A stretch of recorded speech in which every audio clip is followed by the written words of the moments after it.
Warning: some contents may be disturbing. Viewer discretion is advised.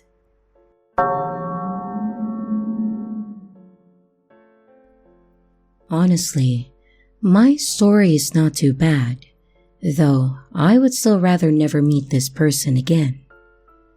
I was stalked, but not because they were into me, but because they were into my best friend, Emma. Emma is gorgeous, like to the obscene level, and has always had guys and girls fawning over her. And she had a friend named Mike, and Mike is who this story is about. I met Mike through Emma, and it was clear immediately that Mike was obsessed with her. She was actually into him for a bit, but she wanted something that's not serious. But Mike came on hard and heavy, so Emma distanced herself from him. And she distanced herself even more after he made some shocking comments about his opinion on sexual assaults mostly being fake. When Emma and I graduated high school, we had planned to move in together, but due to a family situation, she only stayed at our place about 2 days a week and never on a set schedule. She also could not keep a job to save her life. Her family life was chaotic and made it where she would have to leave at a moment's notice. Emma also had several places where she crashed at: family, friends, my family, and it depended on her situation and any odd jobs that she was working. She did a lot of odd jobs: babysitting, yard work, elder care, catering, and etc. Nowhere stable, and often she wouldn't know what she was doing until that day. After Emma distanced herself from Mike, I started to realize that he was at my work often, like 3 or so times a week. It would have not been too weird, except my work was a department store for women and children. No men's clothes at all in the store. At first, Mike would just come in, do a lap, and then leave. It was weird, but I honestly just thought that he was walking the mall. Lots of people do that, as my town is practically no entertainment. Then Mike started hanging out in my store and talking to me while I worked, always talking about Emma. How is Emma? Why is she avoiding him? Those kind of questions. I was evasive, giving one-word answers, trying to tell him that I needed to work. My manager even scolded me for having friends hanging out while working. And when I explained that I did not want him there and that he wanted to know about my friend, my manager asked if I wanted him to talk to Mike. He was actually a pretty awesome manager, and I definitely said yes, and I felt relieved. After that, Mike went back to doing a lap and leaving until my manager eventually stationed a big loss prevention guy at my register as a deterrent. And it worked. No more Mike at work. And I felt that I had won. Except, I had not counted on Mike being extra creepy. He started showing up at my house. Couple of points: Mike did not have a car, and I lived in a different town than Mike. My family and my job about 20 minutes by car away. No public transportation in my town or in his. Uber did not exist in this area then either, and Mike didn't have a job as far as I knew. Mike knew where I lived because when I first moved in, we had a housewarming party and accidentally made the Facebook invite public. Mike started coming over at random times, sometimes early in the morning, sometimes in the evening, always asking to speak to Emma. I always told him Emma wasn't there, and even if she was, for her safety I advised her to not come to the house anymore, and to tell Mike that she wasn't interested, which she did. Bluntly no more distancing and blocked him. And this time, I moved in a new roommate, a coworker, who while also female had a gun and a big boyfriend. Mike started coming by less frequently, and anytime he did, I would tell him that he wasn't welcome. Now, I know I should have called the cops, but there were 2 things preventing me. 1, I was from a not grand family who avoided cops for the most part. And 2, my new roommate was a criminal law major, and she was already concerned about how that would appear for her career. Not great reasons, but for a 19 to 20-year-old, it was enough reason for me not to mention it. Eventually, I stopped seeing Mike, but I would still occasionally spot him in places that I was in. The mall, my town's grocery store, and my dog's favorite park. So, I stopped posting on Facebook around this time, because even though Mike was blocked, he was clearly still able to see my post. I also got the creeping suspicion that he was coming by my house sometimes. My stuff on my porch would be moved, and at night, my motion sensor lights would go off. I kept finding Mike's cigarette butts, but at least it was the same kind that he smoked. My roommate had been there about 4 months, when one night, she had her boyfriend over when someone started pounding on the door. When her boyfriend answered, he saw someone who looked like Mike running away. The next day, my roommate and her boyfriend went out of town for a concert. She gave me her gun, even though I already felt safe because she had gotten a dog that she was training as a guard dog. I started watching a cooking show in the living room, and at some point I fell asleep. In the middle of the night, I woke up to my dog and the guard dog losing their minds, barking like mad at the window. There was a tall figure that bolted as soon as I sat up. I grabbed the gun, opened the door, and yelled, "I know that's you. I have a gun, and I'm calling the cops." Which I didn't do. I just locked me and the dogs in the bathroom and then called my dad, who luckily was not angry about being woken up in the middle of the night. He drove over and advised calling the cops and filing a restraining order, which we called the cops, but they said since nothing was broken and there was no evidence, there was nothing to be done about it. Luckily after this, I heard through the grapevine that about a week after the incident with the dogs, Mike's family sent him to live with a relative in a different state. He did come back a couple of years ago, but he was wise enough to only contact me once. And when I got to tell him that Emma was not only happily married, but not at all interested in talking to him, I reminded him that I was willing to call the cops if he ever came near either of us again. And he never did, and I didn't see him anymore. Though he did try to befriend my husband on Facebook, all it took was another block for him to go away. So, it's been about 5 years since I last saw you. Mike, let's not meet.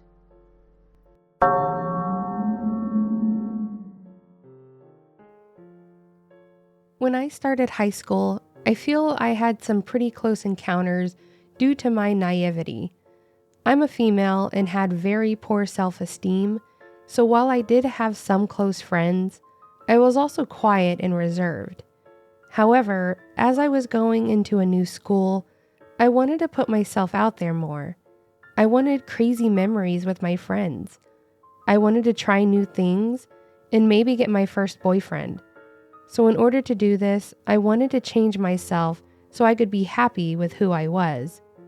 My birthday was over the summer, so I saved up as much money as I could and finally convinced my parents to let me dye my hair a deep purple and black, and even started doing some of those makeup tutorials. I know it may sound stupid to some, but I know there were a lot of girls that felt the same way as me at the time. Again, I know it sounds stupid now, but it really made a difference to me. I walked into that school for the first time feeling like a different person, except I was still the quiet, smart girl in the back. The first few months were not unusual. My friends and I hung out between classes. All 4 of us were able to dye our hair, so we had a bit of an ego boost, and we did have some people notice too. There was one girl in particular, Shelby, that was on the choir team that complimented my hair, which made me feel great because she was one of the more charismatic girls. She wasn't the mean and popular type because she was genuinely friendly with anyone, and she had a lot of friends, but she just never really talked to me except for in passing. That's where things started changing for me. While my friends and I were leaving PE, we were singing some stupid song when Shelby complimented me on my voice.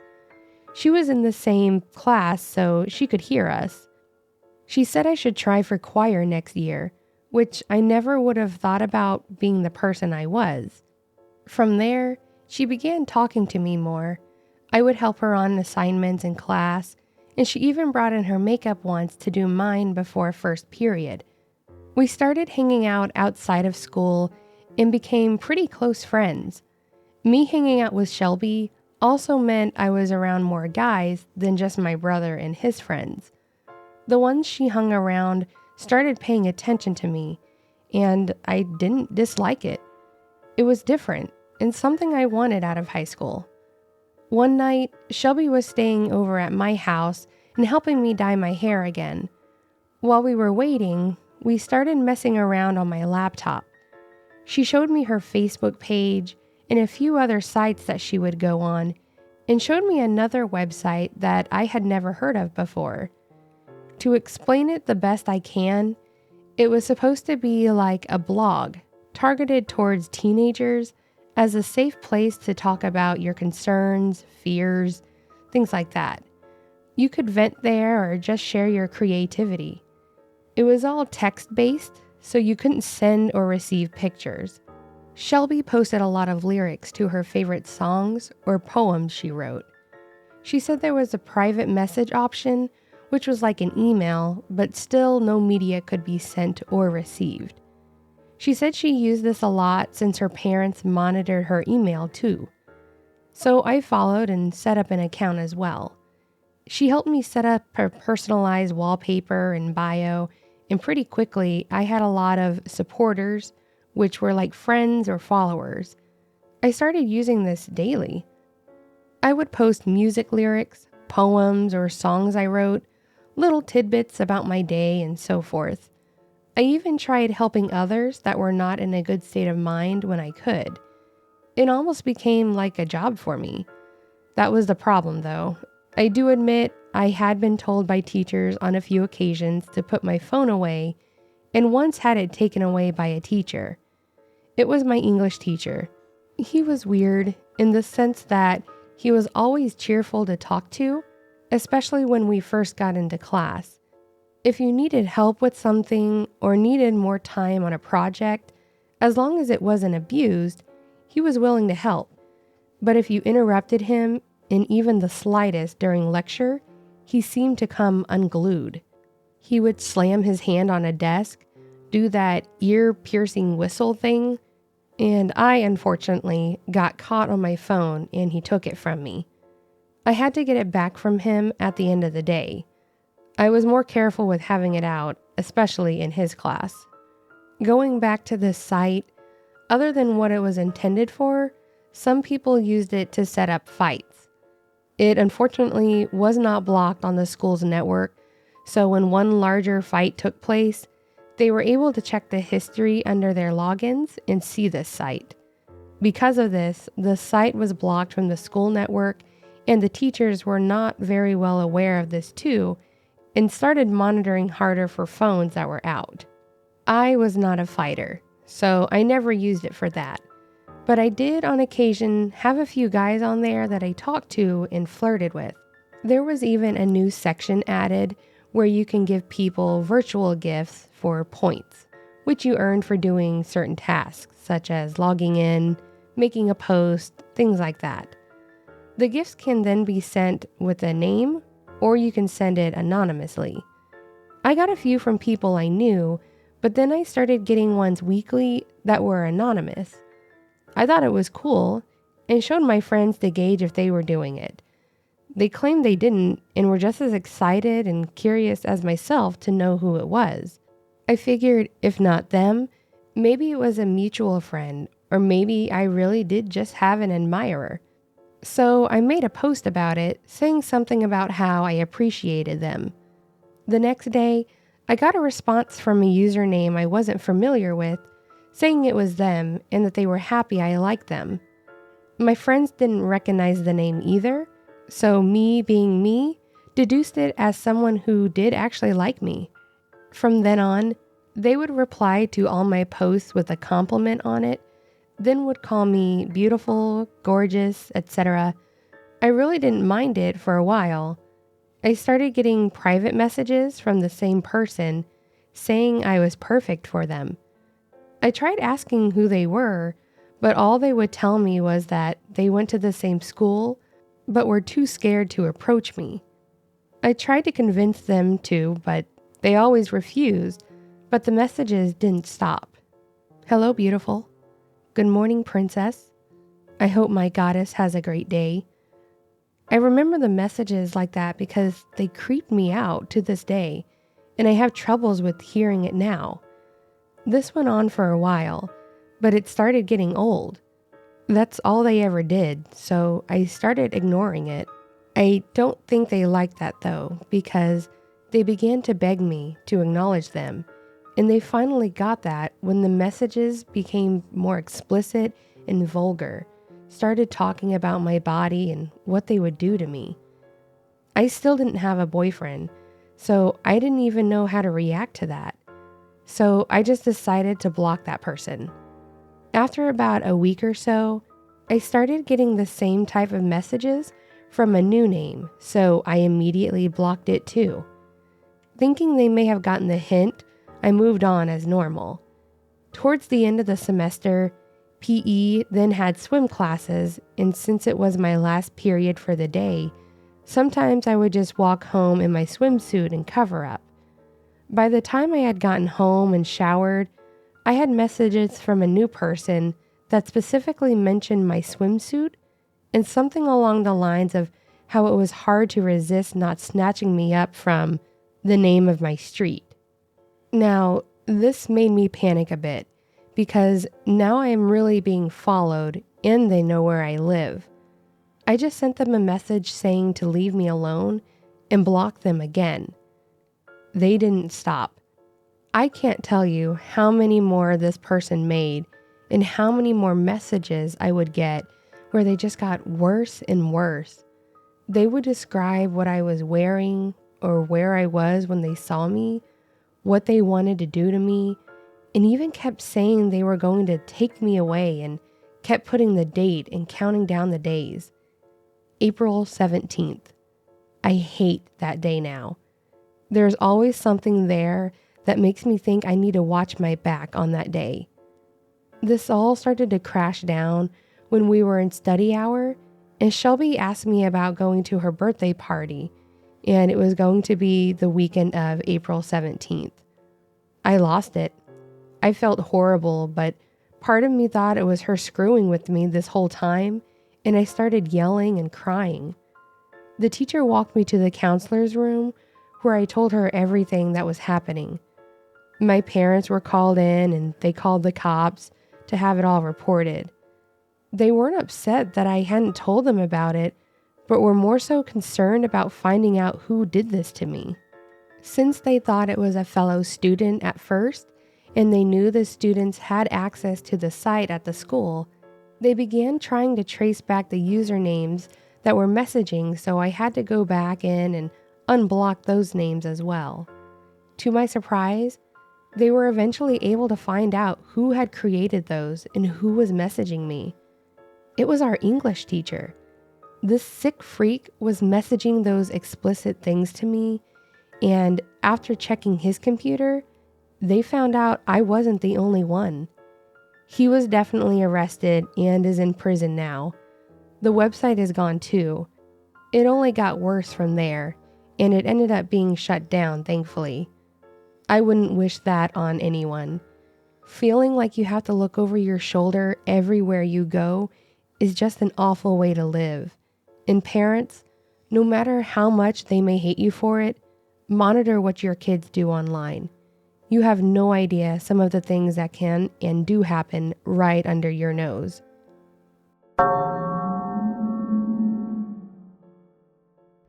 This happened a few years ago when I was in my early teens. I recalled these events recently when a friend reminded me of them, so I apologize for my fuzzy memory. For context, I am a female living in a relatively safe country with low drug use. This led to me not worrying too much about my safety when I was out alone. Well, until I met him. After school, I would take the bus home. Depending on the bus I took, I had to cross at a traffic light. I was waiting to cross the road when I felt like I was being watched. At first, I was confused as this was in the afternoon with a decent amount of traffic. But then, I locked eyes with him, and I immediately felt unsafe. He was significantly older and bigger than me. From across the street, I could see his eyes were bloodshot, and he looked at me with such rage that I froze.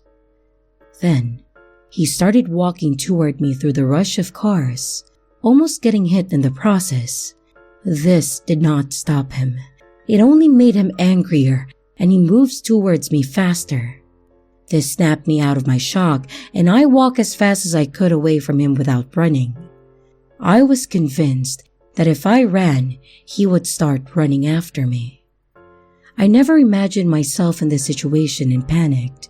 I knew that I could not lead him near my house, so I tried to lose him in between a random stretch of houses. This worked, as he could not keep up and eventually lost me. However, without the sound of traffic, I could hear him speaking. He repeated things along the lines of, "Just wait till I get my hands on you," and "Girls like you are only good for one thing." I was in a school uniform, so I don't know how he arrived at that conclusion. When I got home, I broke down and I called my parents. I was convinced that he would find me home alone, and we tried to file a police report that day, but could not, on the account of him not actually being a threat and him having a record of mental illness.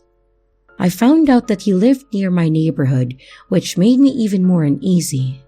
I did not see him for a few days as my classes would end at different times. I thought that this was a single incident, and I hoped not to see him again. However, the next week as I alighted at a different bus stop, he saw me. I think this helped him find the general area of where I lived, and I started seeing him around more. I would see him around after school, when I went out on the weekends, and eventually in the morning before school. This went on for about 4 months. Usually, he would come toward me in the same manner, with the same rage and intensity as the first time. But I realized he never closed the distance between us. I think he simply liked seeing people scared.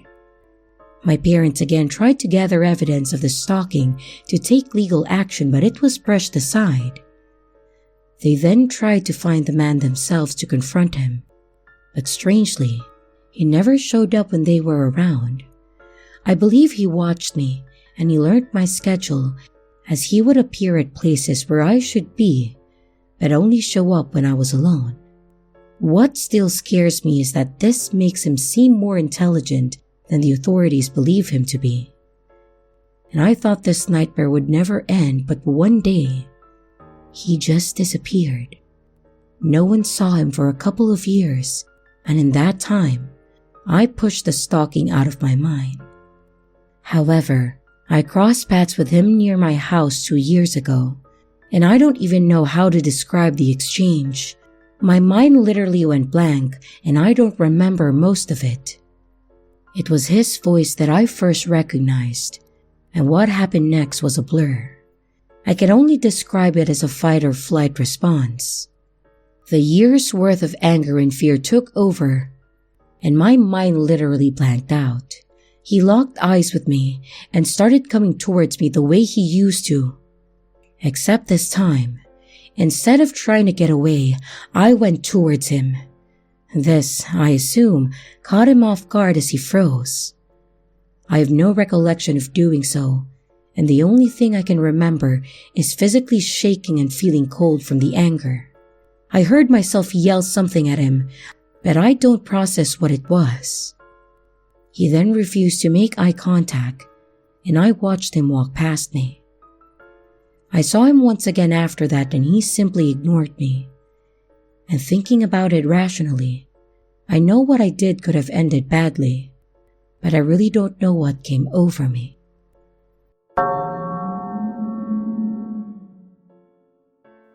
This actually happened to me a few years ago. I started working at a local gas station part-time after high school. I figured if I'm staying home, might as well do something productive and make my own money too. Most shifts were at night, so they were either dead or full of drunks, but I usually worked with one other person, so it wasn't too bad, especially when we had people get out of hand. I actually liked it for the most part. On the slow nights, I let the neat freak come out in me, and I started to organize the shelves better so that everything is lined up right, not scattered around and piled up. There was one guy, Mark, that usually worked the night shifts with me, and he'd play music on his phone, so it wasn't completely silent, which was nice. One downfall, though, was that I didn't have a car anymore, as mine finally died on me, so I had to rely on rides from my parents, friends, or sometimes an Uber to get me to places. Still, it was manageable because I only lived a few miles away from my home, so I could even walk there. I believe it was in late September when this happened because it wasn't too hot, but it started getting cooler overnights. I had decided to walk to work since it was nice out and my parents weren't home to take me anyways. It was a normal shift, except it was also football season, so we were a bit busier before games started, dead while it was on, and then we'd get a quick burst of people at the end. As I'm ringing people up, I looked up to see my line, and I noticed a guy in basketball shorts, socks with sandals on, and a shirt that said something about a gun show. Eye roll, am I right? He was looking right at me and smiling, so I just smiled back and continued working on the line. After a few, I looked back and noticed the line wasn't going down, so I called for Mark to come up and help. Sandal Guy was up next. I noticed he had one of those tall cans of tea and nothing else, and he was still smiling, so I just said, "Sorry you had to wait for just this." Without taking his eyes off of me, he said, "Oh, it's all right, sweetie, as long as I get to see your beautiful smile." I haven't really dated much, nor have I had much experience in flirting, so I didn't really know how to react. Not to mention, he had to be close to my parents' age, so I just made some weird chuckle sound and didn't say another word. He paid with a card.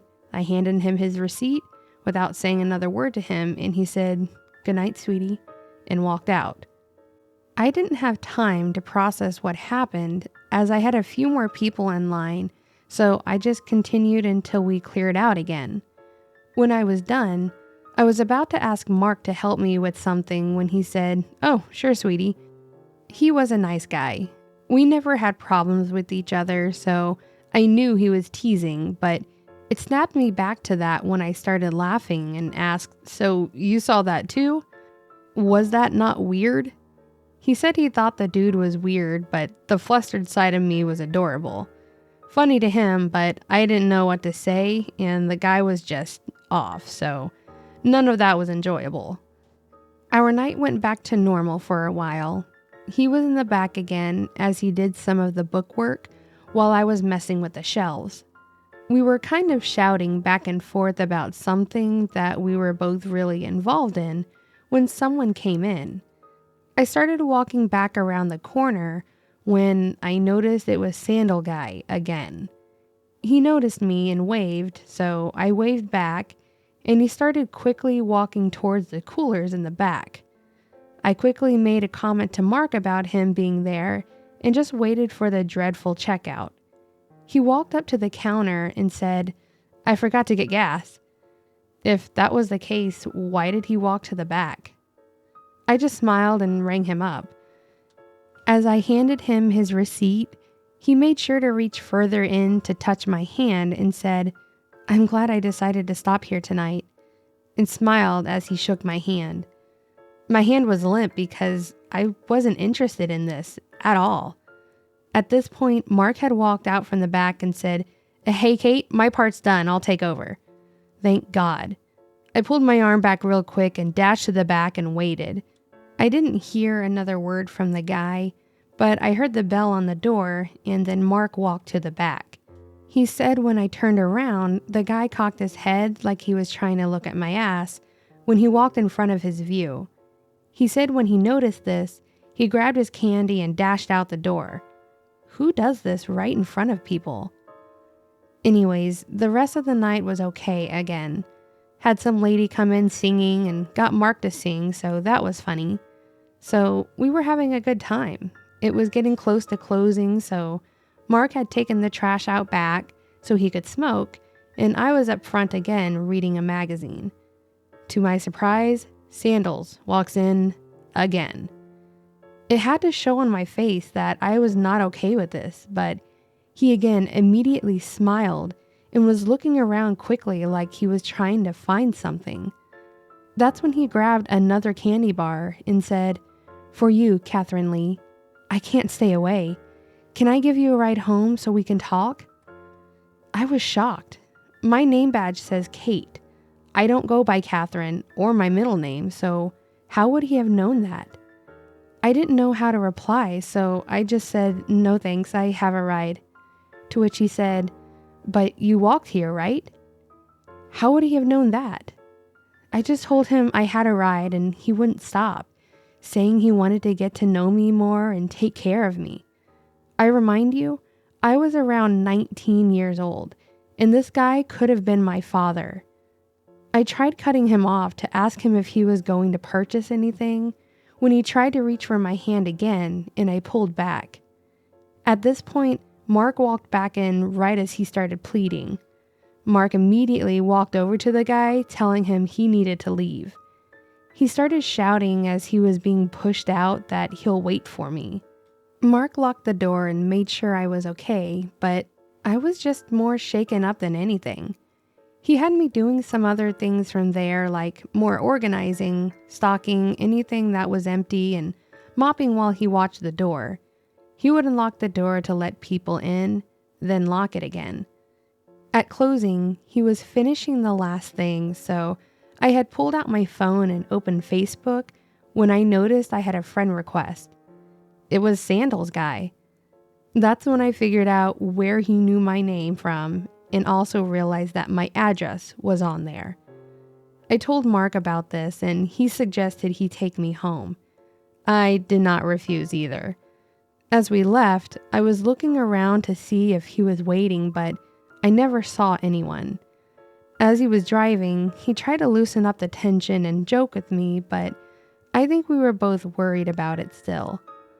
Once we got to my place, the lights were on, so I knew my parents were still up, thankfully, and I noticed Mark was still there when I had gone in and locked the door. I thought it was just to make sure I got in okay. After I was in, I changed clothes and went to get something to eat when there was a knock on the door. It was the cops. They were explaining that there was a report of a suspicious person and gave a description of the vehicle and then the person. You know it. It was the same guy. So I had to explain to the cops and my parents what had happened. The cops said they would drive around a few times to make sure he didn't come back, and thankfully he didn't. But they did tell us that if he came back, to call them again. Unfortunately, there was little they could do since he hadn't actually done anything. The next time I worked, though, Mark explained what had happened. He said he noticed a car following us, but didn't want to say anything and scare me. After I got inside, he saw the truck turn the corner onto my road, so he got out of his car and noticed it was the same guy as he was driving by. He said he thinks he recognized him too as he started to speed up. So he had called the cops to report it for us. I was so incredibly thankful for what he did too. Thankfully, we never saw the guy again, so hopefully he got the hint, but you can bet I did a lot of cleanup on my Facebook too.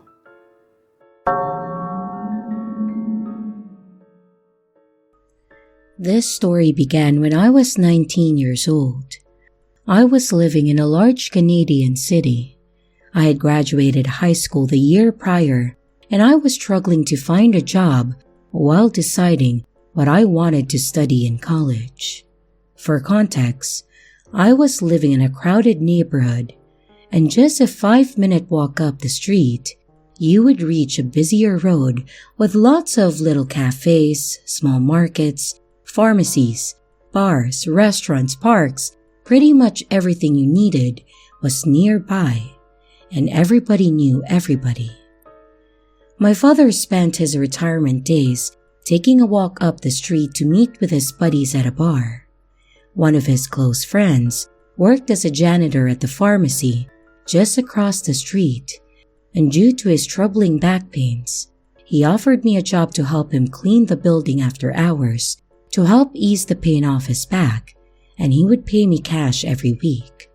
Of course, I accepted. It was short hours, easy cash, and very close by. And best of all, I would have an empty building to work in and did not need to interact with people. Since the pharmacy building was just across the street from the bar my father would most likely be at, I would stop to chat with him before going to work. One of my father's friends, let's call him Frank, was a 60-year-old man. He was having a beer with my father one afternoon. Frank was always really friendly to me, and I didn't mind interacting with him. However, things have shifted, and I started feeling afraid of Frank. One evening as I'm working in the pharmacy, clearing out the trash and mopping the floors, I glanced out the front doors, which thankfully are locked by this hour, and I noticed Frank pacing back and forth right in front of the building. I thought nothing of it, and I just continued cleaning up. An hour later, I passed by the front doors again and noticed Frank is still standing outside. By this point, it's nearly 10 p.m. and it's dark outside. I unlocked the door and asked if he was okay. He responded by saying that he wanted to know what time I got off work. Being young and naive, I thought that was okay to ask since I knew him, and I told him that I finish whenever I'm done cleaning up, but I did not mention that I was nearly done for the night. Luckily, by the time that I was finished and I was ready to head home, the street was completely dead silent and deserted. The very next night, I headed out to work at 5 p.m. and began cleaning up. This building is divided into 2 separate buildings. The main one and the one office next door has a different address. This means sometimes I need to exit the main building and walk outside to get to the other building. This night, I had my mop with me and a few garbage bags heading into the next door building. And as I stepped outside, there was Frank standing around again, facing the building as if he's waiting for me.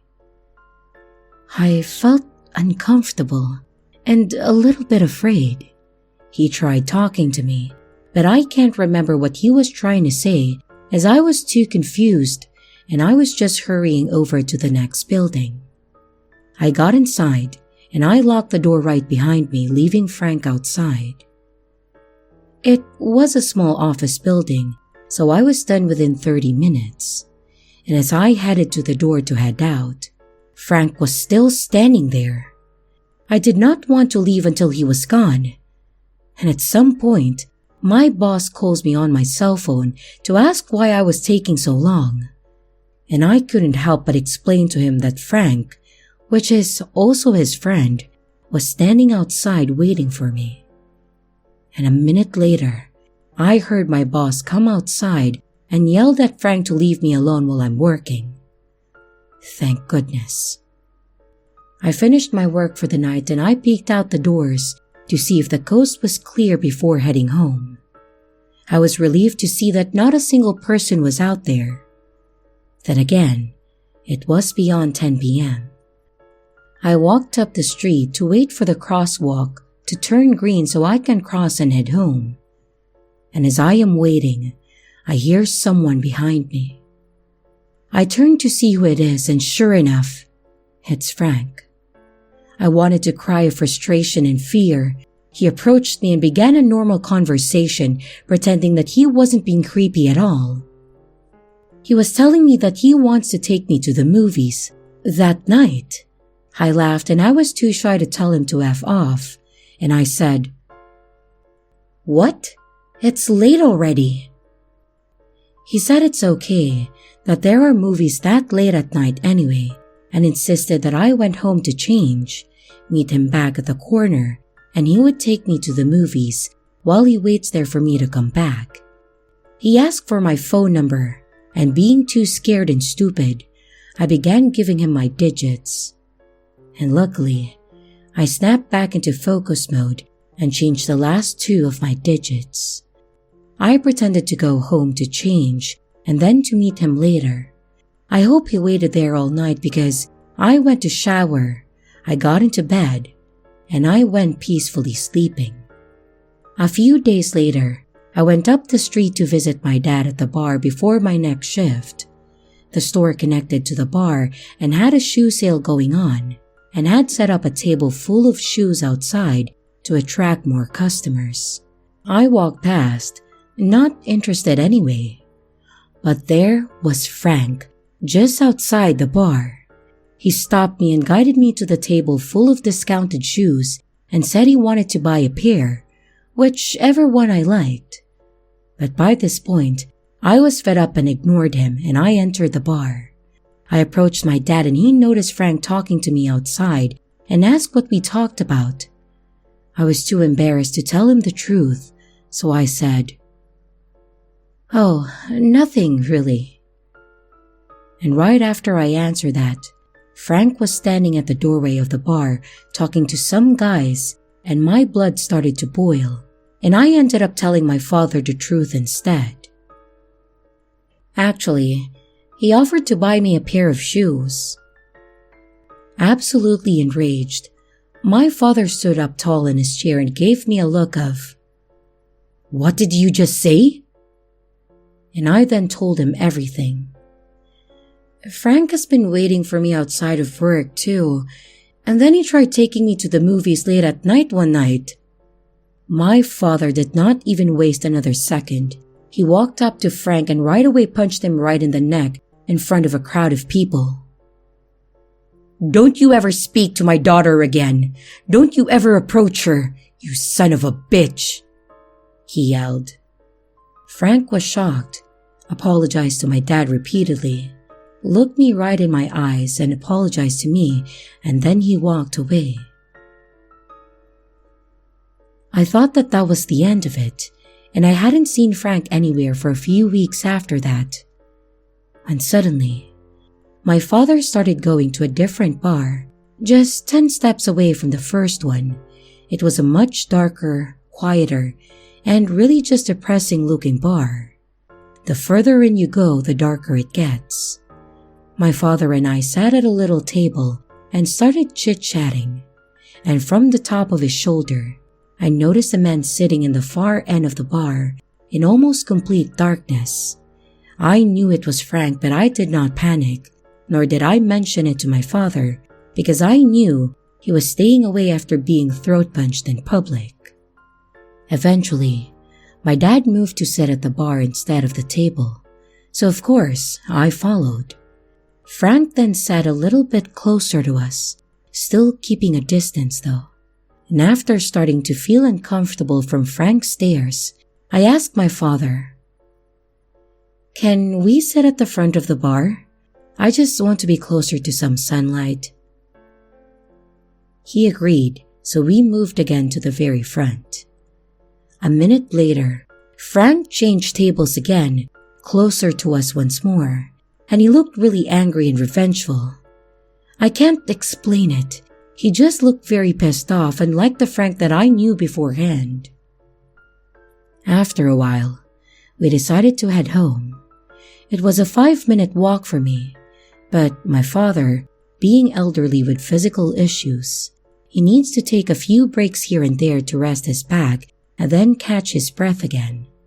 And while we were walking, he needed to take his first break, so he sat down on the edge of someone's concrete fence. And as I waited for him to rest, I noticed in quite some distance behind us, Frank is heading our way, but he was stopped, standing in the middle of the sidewalk, just staring in our direction. He was far enough away that I wasn't too worried. Then my dad got up and we continued walking, having no idea who was behind us. A minute later, he needed to rest again. I turned around to check, and of course, Frank is still there. He seemed to stop walking every time we stopped walking. And this happened a few times, and I was getting more and more freaked out.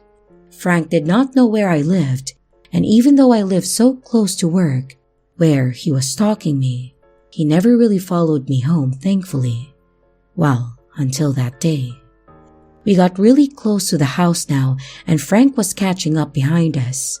I did not want him to know where I lived, so I lied to my dad and I said, "I really need to use the washroom. Do you mind if I go ahead?"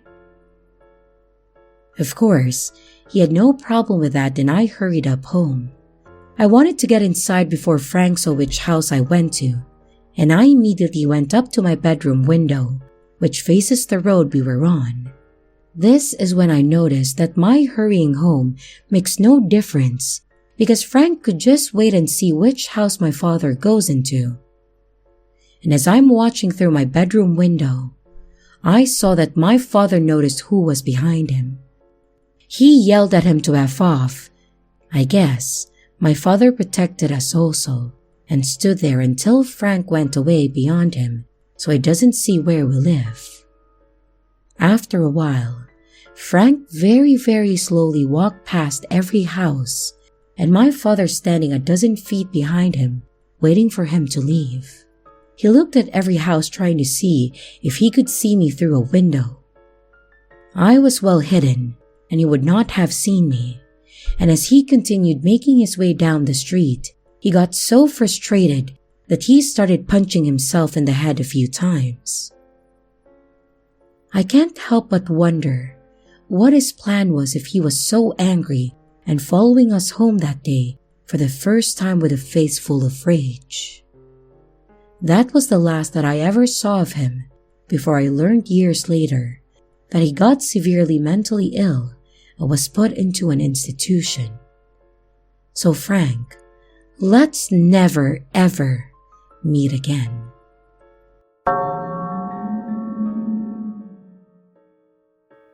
My story is one that is pretty messed up, and I'm not saying that lightly. This was probably the lowest point of my life and was absolutely something that gave me some sort of PTSD, but it's an important story for me to tell to the world, in my opinion. I was abused and mistreated by this person, and it's a bumpy ride, so if that's not something you can stomach, I don't recommend reading the rest of this. I dated a guy named Cole for most of my time in high school. I met him at the end of my freshman year, and we actually started dating at the beginning of my sophomore year, and we were together until we graduated. Neither of us was one of the popular kids, and neither of us really stood out of the crowd, so we just kind of really enjoyed each other's company and being together with someone that was like me and really nice. Well, that's what it was on the outside, at least. To everyone in the school, my parents, and the public eye, we were just two shy high school kids that liked to hold each other's hands. In private, however, he was emotionally manipulative and horribly controlling. My home life wasn't great. My parents argued nonstop, and they were always so aggressive with each other, so I guess as I was growing up, I kind of connected that to love. So when Cole started doing the same thing to me that they did to each other, I thought it was normal. It didn't take long for that emotional manipulation to turn into physical abuse and then sexual abuse. Basically, if he wanted to do something, we would just do it, and I had to accept it because he loved me, and that was that. This went on for over a year and a half, until spring break of my senior year. I spent the week over at my grandmother's house in an attempt to get away from him, even for just a little bit, though I framed it that I hadn't spent time with Granny for a while, which was true. While I was there, my grandma actually saw a bruise that was on my inner thigh, and the whole thing spiraled. I broke down and told her everything. She was horrified to hear what had been happening between us, but once she calmed me down, she basically told me that I needed to exit the relationship as quickly as I could. We talked about it some more, and I agreed with her. She had convinced me that I needed to get away from Cole, and I needed to get away as soon as possible. Once spring break was over, he came over to my house, and I was adamant that we needed to spend time in the living room instead of my room, because I knew what would happen if we went behind closed doors. Throughout the evening, I just kind of sat alone on the couch and kept my distance while I prepared for what I had to do, and then, once he had to leave, I ended up telling him that I thought we should take a break from each other. I saw by the look on his face that he wanted to smack me, something he had pretty much turned into his rebuttal when he thought what I said was wrong, but he didn't, because my mom was in the other room and he had to keep up his good kid appearances. He asked me if I was sure I wanted to do that in a way that almost sounded threatening, but I nodded and said that I enjoyed our time together, but that I needed some time to think things through. He basically just left after that, but he did not leave me alone. He was dead set on winning me back in some way, whether that meant by telling me how much I meant to him or telling me that I would be sorry for what I had done. I tried my best to ignore the notes, the letters in the mailbox, the constant phone calls, but I couldn't ignore the literal brick through my window. Yes, he literally threw a brick through my window, complete with a small note that said, "I love you, Kayla, and I will die without you," complete with his signature. Thankfully, that was enough to make this whole thing a lot easier, as my dad called the cops and he was subsequently arrested because he admitted that he did it. I was actually happy that this happened because I would be able to move on, focus on school, and he wouldn't be there to distract or bother me. I thought that was where it would all end. He was charged, told to stay away, and I finished high school without any issues. After I graduated, I moved out and then moved in with my grandparents and went to college. I spent 4 years furthering my education and lived with them, then went and got my own place a few miles from their house at an apartment complex down the way. I lived there for 6 years, so at this point, I had been on my own for a decade, had started my own career, and had met a guy that I was dating, and things were pretty serious. Basically, I had moved on with my life, and I was happy despite what I had gone through. Recovery was difficult, but I felt like I had successfully managed to do so. Unfortunately, things went south really fast one random day when I got a phone call from a number I didn't know. I answered it, and I wish that I hadn't. As soon as I said hello, the voice on the other end said, "Hey, Kayla, it's Cole," in a tone that was way too excited to be on this call. As soon as he said my name, my blood ran cold, and there were legitimate chills running down my spine. This was a voice that I never wanted to hear again, and the fact that he had somehow found my phone number was something else altogether. I kind of sheepishly said hi, and then asked what he wanted. He laughed when I responded, then said something like, "Don't sound so excited to talk to me," then started in with what he was calling for. He asked me if I would be a reference for a job that he was applying for, because he needed someone to tell them that he was a good person and willing to do the work. I basically just said okay and wrapped the call up as quickly as I could. The feeling in my stomach was literally the worst thing that I had felt since he and I were together. I ended up telling my boyfriend what had happened, and thankfully he was fully supportive and willing to keep me calm and talk me through the situation. At the end of it, he pretty much told me that I should just not answer any numbers that I didn't recognize and just move on and pretend that it never happened. He then said that if I wanted, we could go up and change my number. I told him that it was okay and that I would just not answer any more calls that I didn't know. That would have been a great solution and would have been enough if what happened next didn't happen. About a week after that happened, I went into the office to work, and sitting in the lobby was Cole. I opened the door and literally just froze the second I saw him. My heart was racing, and I'm pretty sure I started hyperventilating because I was feeling dizzy. As soon as he saw me, he stood up and walked over to me, grabbing me and pulling me into a hug.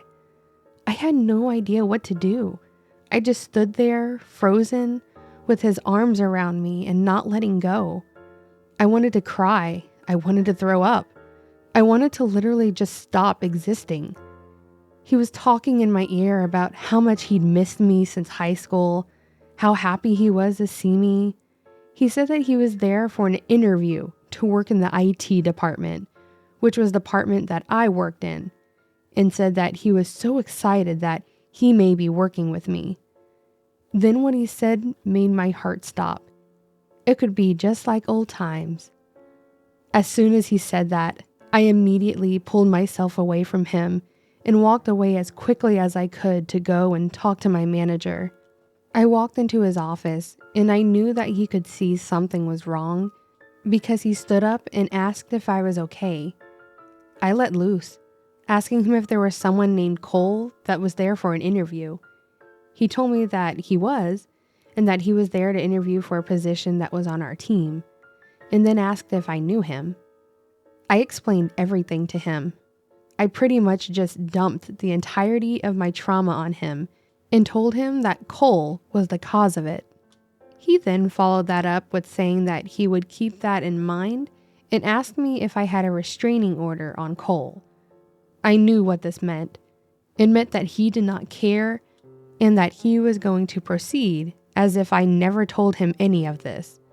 The restraining order question was a matter of covering himself legally. I told him no, and he ended the conversation pretty much right away. I went back to my desk, but I think I spent most of that day in the bathroom just staring at the wall and having a panic attack. That was the last day that I worked there, because I knew what was going on. Some of you may say that it was purely coincidence that he was interviewing for the same company that I was working at, but it wasn't. He didn't seem surprised to see me. He never once said anything about not knowing I worked there, and his comments made me feel more like he knew it, and he was trying to pretend like he didn't. I know it sounds paranoid, but he got my number. He went to my office. He interviewed for a position on my team. None of this was a coincidence. Like I said, I ended up quitting that day. Didn't even put in my 2 weeks just in case. I wasn't willing to give him any more time around me. I also went and changed my number after that day, so he didn't have it. Thankfully, this time around, I had more of a support system in place. My boyfriend, my grandparents, and a few friends. They all supported me in my decision, and they helped me get my mind straight. So that's it. That's the story of my horrible ex that showed up randomly in my life 10 years later. It was hard to get through, and I still feel like someday he's going to show back up in my life to cause me more distress. Thankfully, he hasn't. If he ever does, I'm honestly not sure what I'll do or what it'll do to me.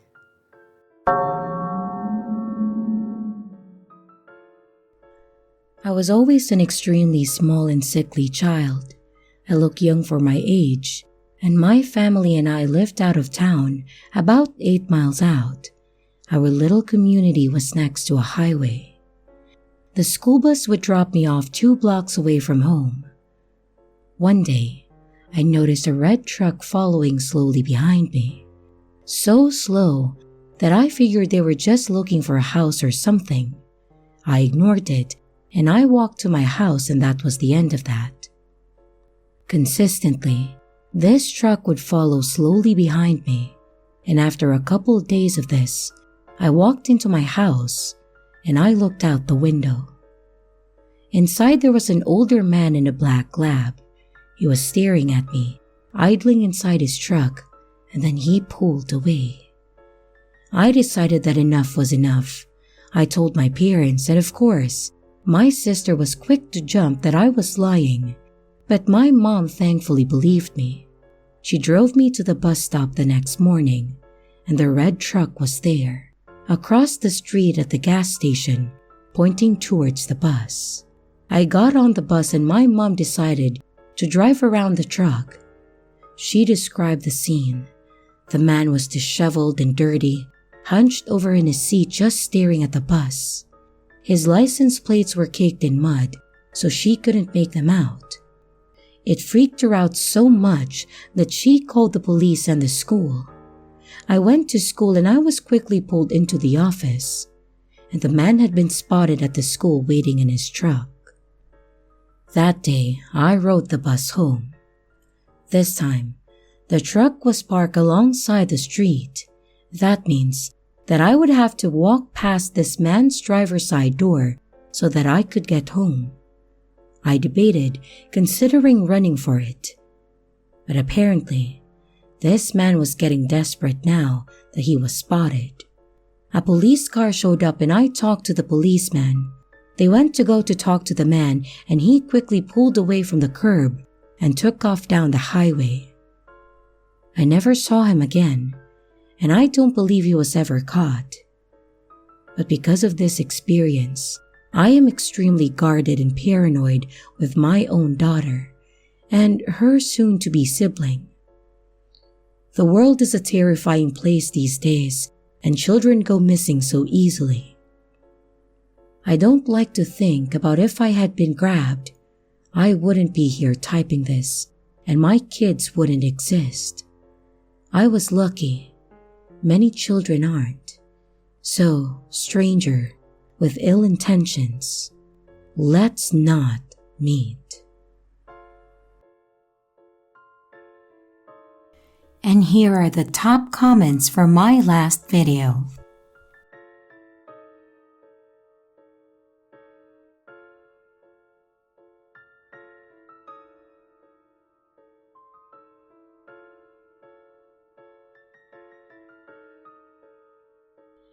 And here's the riddle for this video.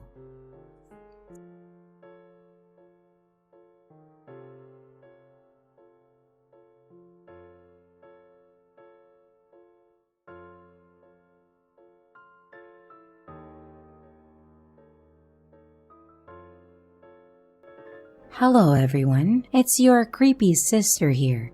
Thank you so much for watching the video. I really appreciate each and every one of you. But I would also like to thank my amazing patrons, my top tippers, and my dearest channel members. Thank you very, very much. I really appreciate it with all of my heart. If you want to support the channel further, you could also choose to become a patron, a tipper, or a channel member. But remember, it's appreciated, but never a requirement. I would also like to announce that we have merch now. The link is in the description of the video, along with all my other social media links, like my Discord server, Twitter, Instagram, and others. You can connect with me and send your stories there. And don't forget to like and subscribe if you haven't yet, and comments are highly appreciated. And remember, your fear feeds me.